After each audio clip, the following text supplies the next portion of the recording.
Hello నమస్తే. నేను journalist Srinivas. ఈరోజు ఆంధ్రప్రదేశ్ వార్తాపత్రికలో వచ్చిన వార్తలు, ఆ వార్తల వెనుకున్న వాస్తవాల్ని విశ్లేషించే ప్రయత్నం చేద్దాం. ముందుగా సాక్షి పేపర్‌లో వచ్చిన హెడ్డింగ్ ఐటెమ్ చూద్దాం. బాబు హామీలన్నీ మోసాలుగా తేలాయి. ఒంగోలు నియోజకవర్గ పార్టీ స్థానిక సంస్థల ప్రజాప్రతినిధులు, కార్యకర్తలతో భేటీలో వైఎస్ జగన్. జగన్ ఇచ్చిన పథకాలన్నీ బాబు రద్దు చేశాడు. కూటమి సర్కారుపై ప్రజల్లో తీవ్ర వ్యతిరేకత ఉంది. రాబోయేది జగన్మోహన్ రెడ్డి ప్రభుత్వమే 2.0 జగన్ 2.0 జగన్ 2.0లో కార్యకర్తలకే అత్యధిక ప్రాధాన్యత ఉంటదని వైఎస్ఆర్‌సీపీ కార్యకర్తలకి ఒక ధైర్యం ఇచ్చే, ఉత్తేజాన్నిచ్చే మాటలు జగన్మోహన్ రెడ్డి ఈ మధ్య కాలంలో పదే పదే జగన్మోహన్ రెడ్డి అంటే వైఎస్ఆర్‌సీపీ మళ్ళీ గెలవబోతుంది. మనమే అధికారంలో రాబోతున్నాం. మనం అధికారంలోకి రావటానికి ప్రజలు మద్దతు ఇవ్వబోతున్నారు. నేను పాదయాత్ర చేయబోతున్నా. అంటే పార్టీ తిరిగి అధికారంలోకి వస్తదనే నమ్మకాన్ని కార్యకర్తలు కల్పించిండు. దాదాపు వైఎస్ఆర్‌సీపీలో ఉన్న 100కి 80-90% మంది కార్యకర్తలు ఎట్టి పరిస్థితుల్లో 2029లో మళ్ళీ వచ్చేది వైఎస్ఆర్‌సీపీయే, జగన్మోహన్ రెడ్డి ముఖ్యమంత్రి అయితారని ఒక నమ్మకం కల్పించిండు. ఓ నమ్మకాన్ని నమ్ముతున్నారు గూడా వాళ్ళు. నిజంగా ఇది మరి నమ్మకమా? అంత విశ్వాసం ఉందా? లేదంటే అతి విశ్వాసమా? నిజంగా ప్రజాభిమానం ఉందా? ఇప్పటికే ప్రభుత్వం వచ్చి 20 నెలలు పూర్తి అయింది ఇప్పుడు. జగన్మోహన్ రెడ్డి గారికి ఒకవైపు వాళ్ళ పార్టీకి వచ్చింది 11 సీట్లు మాత్రమే. అఖండమైన మెజార్టీతోని కూటమి గెలిచింది. 3 పార్టీలు ఐక్యంగా ఉన్నాయి. కేంద్రంలో, రాష్ట్రంలో డబుల్ ఇంజిన్ సర్కార్ ఉంది. వాళ్ళు ప్రభుత్వాన్ని పరిపాలిస్తున్నారు.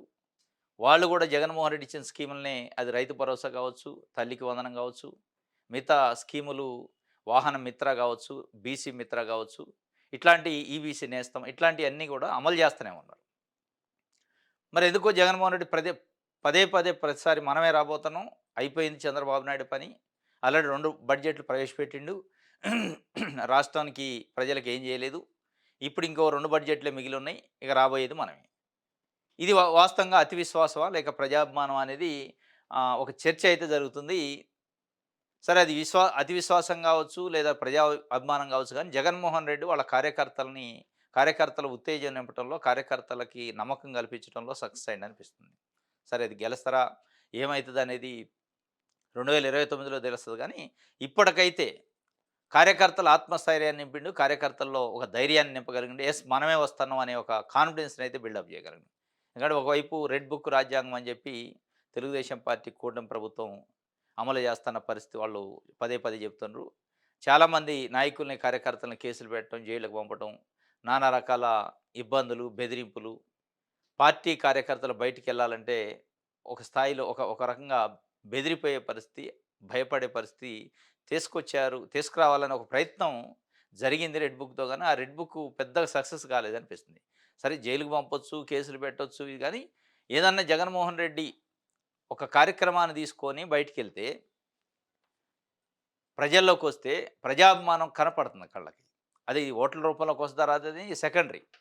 కానీ ప్రజలు ఏదైతే కూటమి ప్రభుత్వం చెప్తున్న రెడ్ బుక్కో, లేపోతే ఇట్లాంటి కేసులో ఇవి చేస్తన్న స్థాయికి తగ్గ భయమైతే కూటమి ప్రభుత్వాన్ని చూసి వైఎస్ఆర్‌సీపీ నాయకులు, కార్యకర్తలు పడట్లేదు అనిపిస్తుంది. ఎందుకంటే అంబటి రాంబాబు, జోగి రమేష్ ఇండ్ల పైన దాడి చూసిన తర్వాత కార్యకర్తలు భయభ్రాంతులకు గురి కావాలి వాస్తవంగా. దానికంటే ఇంకా ఉత్సాహంగా బయటకొస్తున్నారు.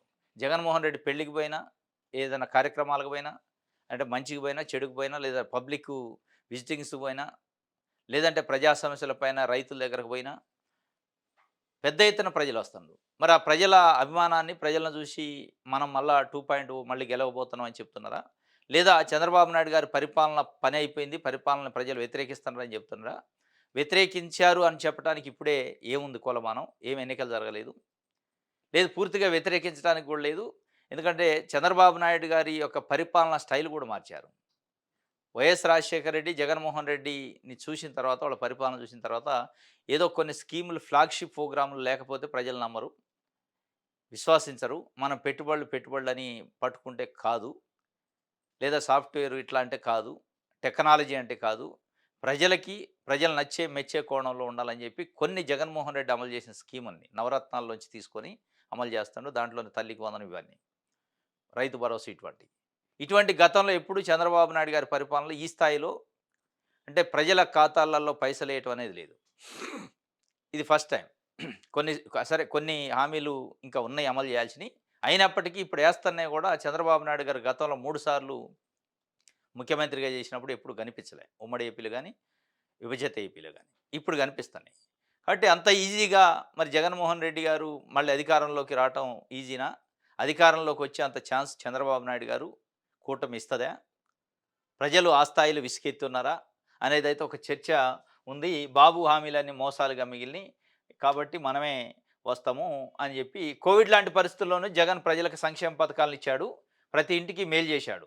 కోవిడ్‌లోనూ జగన్ ఎలా చేయగలిగాడు? ఇప్పుడు అలాంటిదేమీ లేకున్నా చంద్రబాబు ఎందుకు ఇవ్వడం లేదని చర్చ ప్రతి ఇంటా సాగుతుంది. మా హయాంలో 3,31,000 కోట్ల అప్పులు చేస్తే అక్క చెల్లెమ్మల ఖాతాల్లో నేరుగా 2,73,000 కోట్లు వేశాం. బాబు 2 ఏళ్లలోనే 3,30,000 కోట్ల రూపాయలకు పైగా అప్పులు చేసిన పథకాలు ఎందుకు ఇవ్వలేకపోతున్నారు అని చర్చించుకుంటున్నారు ప్రజలు. మనం ఎక్కడా అవినీతికి తావు లేకుండా పథకాలు ఇచ్చాం. ఇప్పుడు అంతా దోచుకో, పంచుకో, తినుకో. తాజాగా టీడీపీ ఎంపీ పుట్టా మహేష్ డ్రగ్స్ తీసుకుంటూ పట్టుబడ్డ చంద్రబాబు నో యాక్షను. మహిళలపై కూటమి ఎమ్మెల్యేలు అరవ శ్రీధరు, కోనేటి ఆదిమూలము, నజీర్, కూన రవికుమార్ అఘాయిత్యాలపైన బాబు నో యాక్షన్. చంద్రబాబు మిగిలింది ఇక 2 బడ్జెట్లు సమమే. మన పాలనకు, బాబు పాలనకు మధ్య తేడాను ప్రజలు గుర్తు చేసుకుంటున్నారు. జగన్ 2.0లో కార్యకర్తలకు పెద్దపీట ఉంటదని కొన్ని విషయాలను చెప్పారు వాళ్ళు. మహిళలపైన అఘాయిత్యాలు, తెలుగుదేశం పార్టీ కూటమి ఎమ్మెల్యే చేస్తున్న అఘాయిత్యాలపైన నో యాక్షన్ ఉంది. అదేవిధంగా కోవిడ్ టైంలో జగన్మోహన్ రెడ్డి అద్భుతంగా పరిపాలించిండు. అంత విపత్కర పరిస్థితుల్లో కూడా చంద్రబాబు నాయుడు గారు ఎందుకు పరిపాలించలేకపోతుండు? జగన్మోహన్ రెడ్డి సక్సెస్‌ఫుల్‌గా స్కీములు ఇచ్చిండు. జగన్మోహన్ రెడ్డి అప్పులు చేసిన ప్రజల ఖాతాలో ఏసిండు. చంద్రబాబు నాయుడు చేసిన అప్పుల్ని ఎక్కడేస్తన్నారు? ఇట్లాంటి చర్చ ప్రతి ఇంట్లో జరుగుతుందని వీళ్ళు అనుకుంటున్నారు. నిజంగా ఆ చర్చ ఉందా?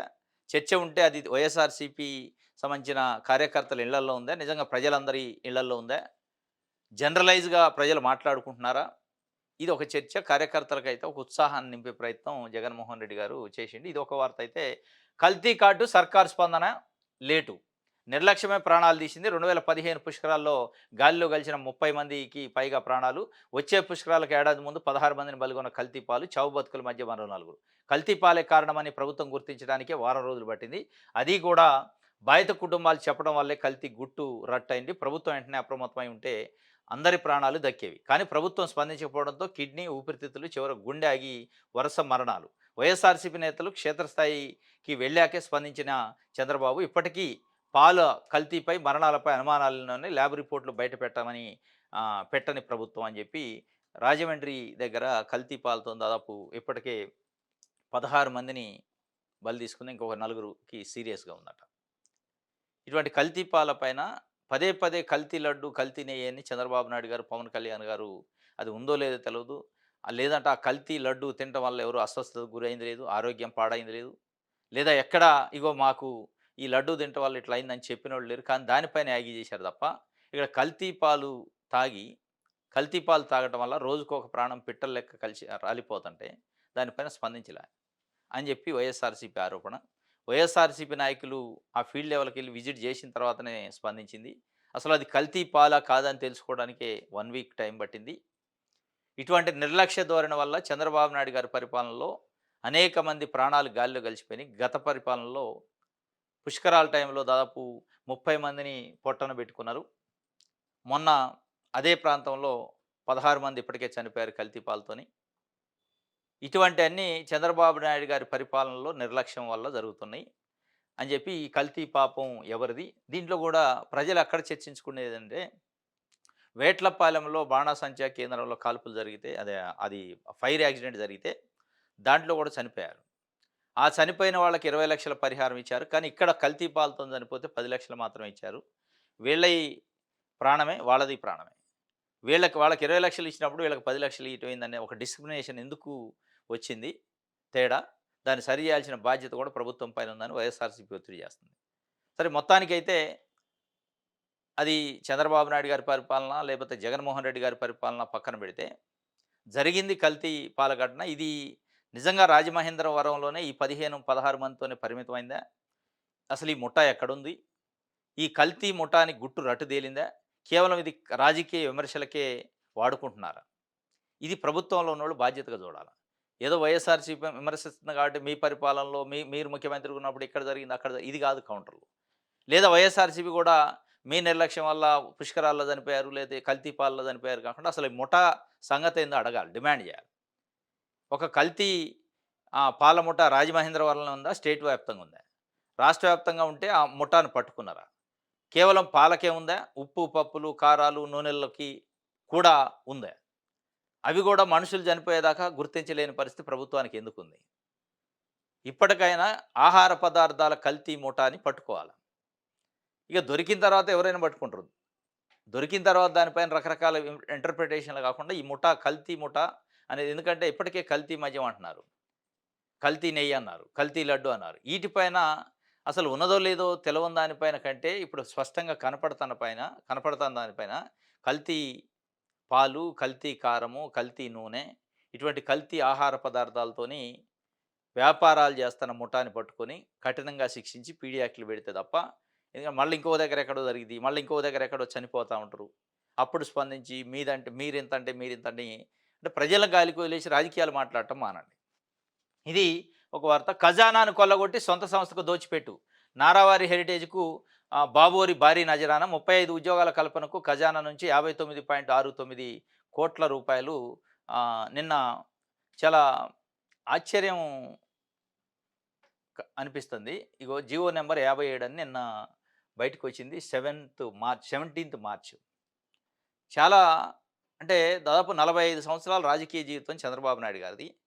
దాంట్లో 4 సార్లు ముఖ్యమంత్రిగా పనిచేస్తారు. నాలుగోసారి. ఈ ముఖ్యమంత్రి లేనప్పుడు ప్రతిపక్ష నాయకుడు కూడా ఆయనే ఉన్నారు. వారు మొన్న కరెక్ట్‌గా పట్టుమని 10 రోజులు కాలే. అసెంబ్లీలో మాట్లాడారు. హెరిటేజ్ అనే సంస్థ మాదే, మా కుటుంబ సభ్యులదే. దాన్ని స్థాపించేటప్పుడే మేము ఒక మాట అనుకున్నాం. ఒక కమిట్మెంట్ తీసుకున్నాం. ప్రభుత్వం నుంచి ఒక్క పైసా కూడా దాని నుంచి లబ్ధి పొందొద్దు. ఎందుకంటే మనం రాజకీయాల్లో ఉన్నాం. మన కుటుంబం కాబట్టి ప్రభుత్వం నుంచి ఒక పైసా కూడా లబ్ధి పొందినా అది చెడు పేరొస్తదని మేము ఒక డెసిషన్ తీసుకున్నాం అని చెప్పారు. ఆన్ హౌస్ అసెంబ్లీ సాక్షిగా, చట్టసభ సాక్షిగా, రికార్డెడ్‌గా. కరెక్ట్‌గా పట్టుమని 10 రోజులు దాటకముందే జీవో నంబర్ 57 రిలీజ్ చేసి 35 మందికట హెరిటేజ్ ఫుడ్స్ అనే సంస్థట ఉద్యోగాల కల్పన ఉపాధిస్తదట. ఇస్తన్నందుకు దాదాపు 59,69,69,69,000 రూపాయల రాయితీ. ఇంకో టెక్నాలజీ అప్‌గ్రేడేషన్‌కు 34,93,వేల రూపాయలు.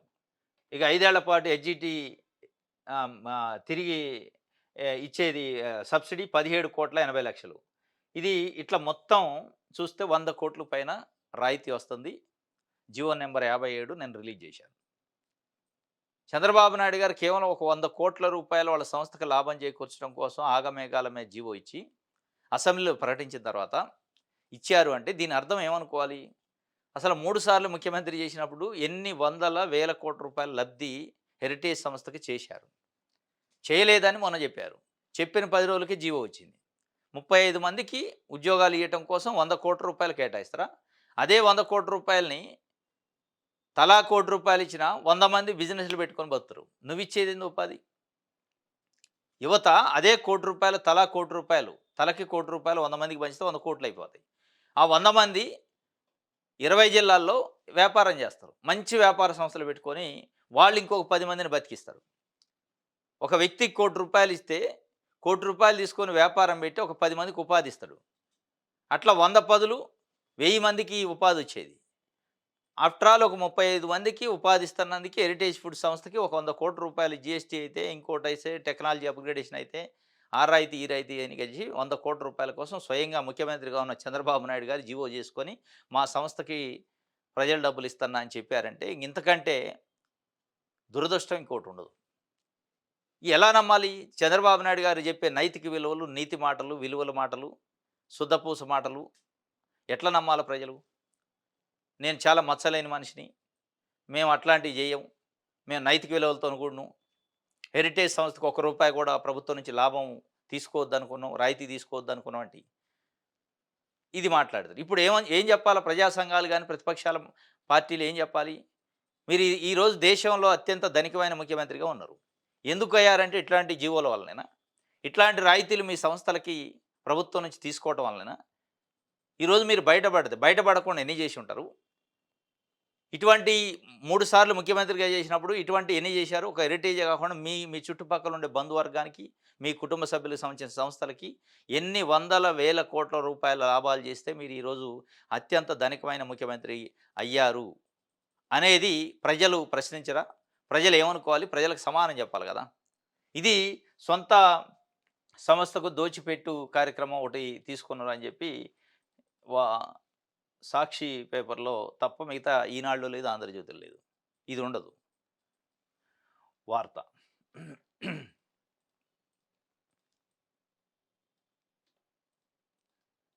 రైట్.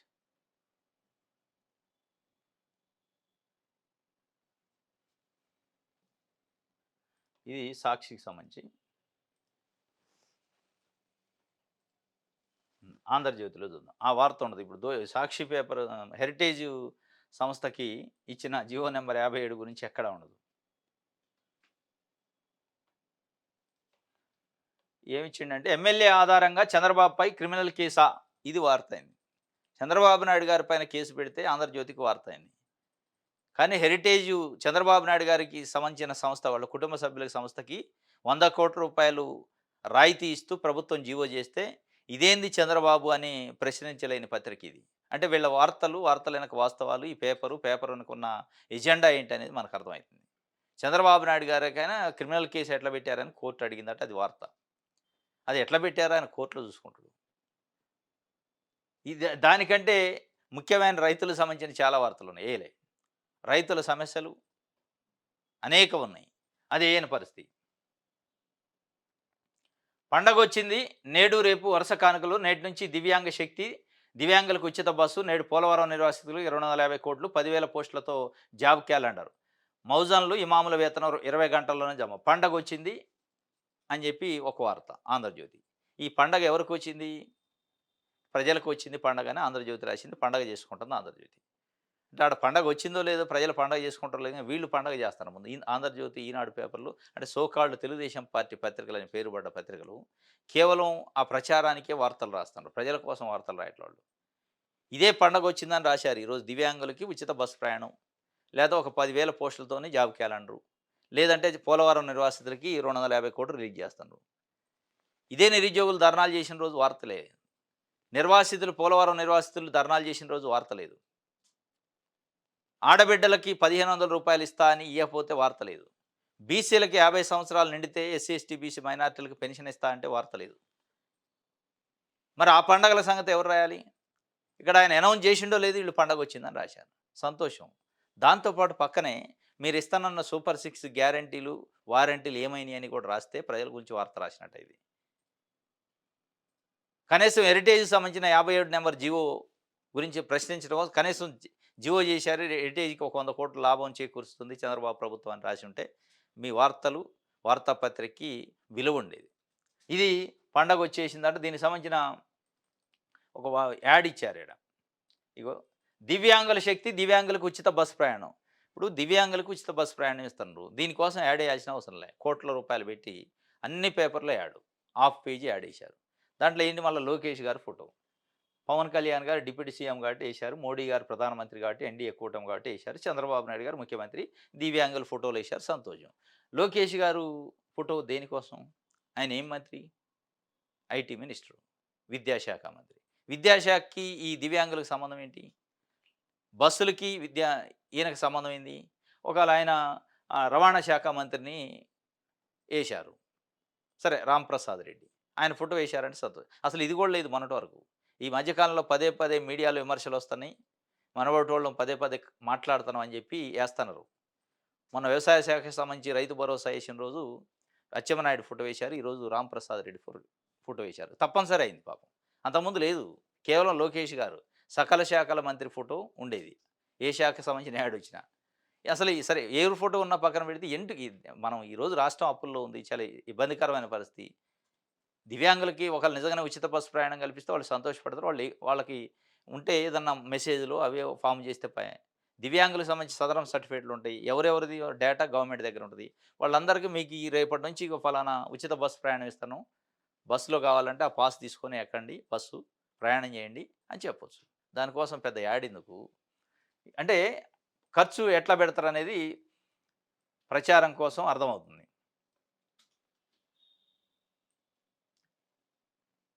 ఆ! ఎన్‌డీఏ, టీవీకే పొత్తు త్రిష చేతిలో నిర్ణయం ఉందట. సినీ నటి త్రిష చేతిలోకి పోయిందట ఎన్‌డీఏ కూటమి పొత్తు తమిళనాడులో. మరి త్రిష రాజకీయ నాయకురాలు కాదు. ఆమె సినీ నటి. మరి ఎన్‌డీఏకి, టీవీకి పొత్తు త్రిష చేతిలోకి ఎందుకు పోయింది?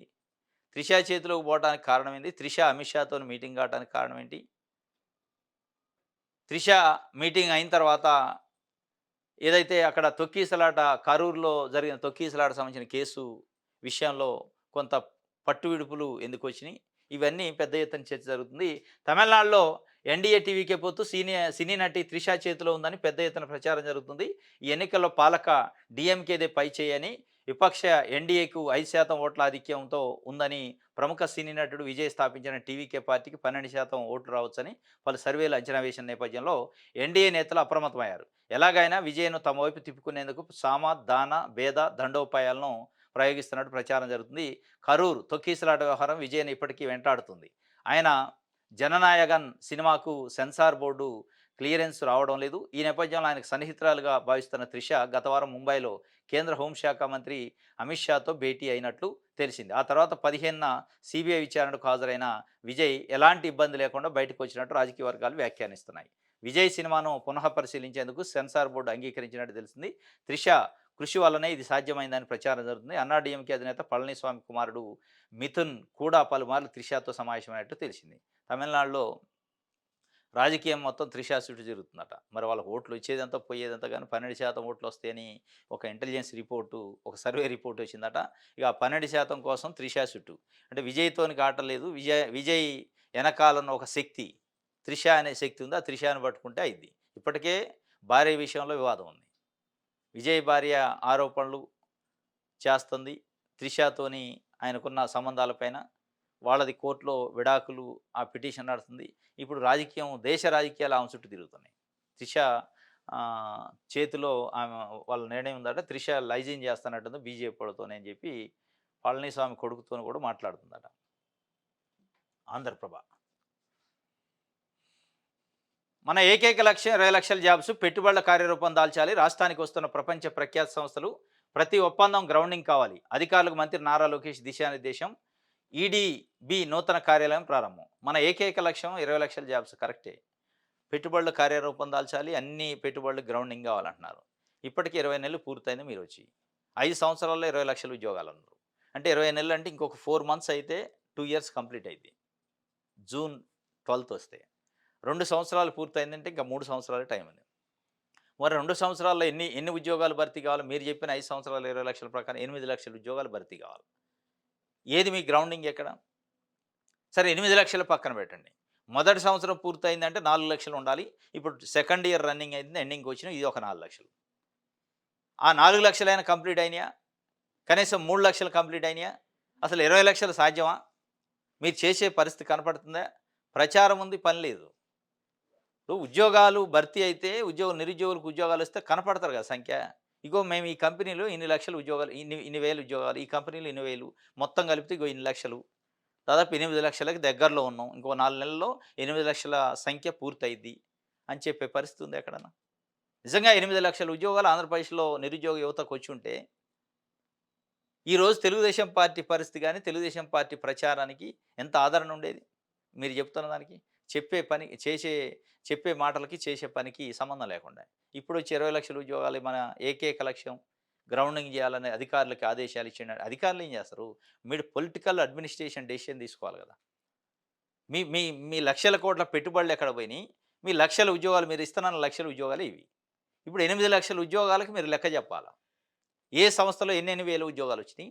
ఆ లక్షల ఉద్యోగాలకు సంబంధించి ఒక వైట్ పేపర్ రిలీజ్ చేయండి. ఎందుకు నిరుద్యోగుల్ని ఈ రకంగా అంటే ఒక అయోమయంలో, గందరగోళంలో గురి చేస్తారు? ఇది ఆంధ్రప్రభకు సంబంధించి 24,000 మెట్రిక్ టన్నుల అదనపు గ్యాస్ వచ్చింది. ఇప్పటికే 15 రోజులకు సరిపడా నిల్వలు 14,000 మెట్రిక్ టన్నులు ఎల్‌పీజీ స్టాకు. ఇప్పుడు అదనంగా విశాఖలో 24,000 టన్నులు అందుబాటులోకి. గ్యాస్ ఫుల్లు ఎన్‌డీఏ అంటే డబుల్ ఇంజిన్ సర్కార్ ఇక్కడ ఉపయోగపడదు ఆంధ్రప్రదేశ్‌కి. డబుల్ ఇంజిన్ సర్కారు ఉండటం వల్ల గ్యాస్ కొరత లేకుండా 24,000 మెట్రిక్ టన్నుల గ్యాస్ అదనంగా మన ఏపీకి కేటాయించారంట. అదొక్కటి తప్ప అమరావతికో, పోలవరానికో నిధుల విషయంలో, వెనకబడ్డ జిల్లాలకు నిధుల విషయంలో, స్టీల్ ఫ్యాక్టరీకి సాయం చేసే విషయంలో ఎక్కడ డబుల్ ఇంజిన్ సర్కార్ ఉపయోగపడలే. ఇక్కడ ఉపయోగపడదు గ్యాస్‌కి. ప్రజలు కొనుక్కునే గ్యాసే, అదేం ఉచితంగా ఇచ్చేది కాదు గానీ, దీంట్లో కొంత మేలు జరిగింది. ఇగో ఇట్లా గ్యాస్ ఎట్లయితే అదనంగా తెచ్చారో, నిధులు కూడా అదనంగా తేవాల. అమరావతి కోసం, పోలవరం కోసం కూడా గ్యాస్‌కి 24,000 మెట్రిక్ టన్నులు తెచ్చినామని చెప్తున్నారు. వచ్చినాయో, కనపడుతుందో అట్లా కనిపించాల. పెట్టుబడుల విషయంలో గాని అట్లాంటివి. కనిపిస్తే అది నిజంగా గ్రేట్ అనమాట. ఇది ఆంధ్రప్రభకు సంబంధించి విషయాలు అందరూ చూద్దాం. రైట్. సరిపడా గ్యాస్ నిల్వలు ఉన్నాయట. మరో 15 రోజుల వరకు డోకా లేదు. ప్రత్యామ్నాయాలపై దృష్టి పెడుతున్నాం. ముఖ్యమంత్రి చంద్రబాబు నాయుడు గారు చెబుతుంటూ సంతోషం. సరిపడా గ్యాస్ నిల్వల కోసం ప్రయత్నం చేసినందుకు, తెచ్చినందుకు. ఇటువంటి మీరు నిధుల్లో కూడా తేవాల. గూడు ఘోష పేదల సొంతింటి కల నెరవేరేదన్నాడు. పేదలకు ఇళ్ల స్థలాల పంపిణీ ఎప్పుడు 3 బడ్జెట్లైన కేటాయింపులు నిల్లు. సామాన్య మధ్యతరగతిపై ఇంటి అద్దెల భారం. గూడు ఘోష అట్లే ఉంది. కానీ అద్భుతమైన విజనరీ ప్రభుత్వం అందిస్తున్నామని చెప్తున్నారు. ఆ గూడు ఘోష తీరేటప్పుడు ఎన్నికల హామీ అమల్లో కూటమి సర్కారు నిర్లక్ష్యం వ్యవహరిస్తుంది అని చెప్పి ఒక వార్తని, ప్లాట్లు పంచేదెప్పుడు, ఇల్లు ఇచ్చేదెప్పుడు అని విశాలాంధ్ర పేపరు ప్రజల కోసం ఒక వార్త రాసింది. ఇటువంటి మనకి మిగతా కొన్ని పేపర్లలో కనిపించవు. కేవలం పార్టీలు, నాయకులు వార్తలే కనపడతాయి తప్ప ప్రజల వార్తలు కనపడవు. ప్రజాశక్తి చూద్దాం. కూటమిపై వ్యతిరేకత, కార్యకర్తల సమావేశంలో మాజీ సీఎం వైఎస్ జగన్. రాష్ట్రంలో డ్రగ్స్తో పట్టుబడిన తొలి ఎంపీ పుట్ట మహేష్ కుమార్ యాదవ్ అని చెప్పి ఒక వార్తని ఇచ్చారు. కూటమి పైన ప్రజల్లో వ్యతిరేకత వచ్చింది, ఇక మనమే అధికారంలోకి వచ్చేదని వారు చెప్తున్నారు. ఇది ఈరోజు న్యూస్ అనాలిసిస్. రేపు తాజా వార్తలతోని తిరిగి కలుసుకుందాం. Thank you.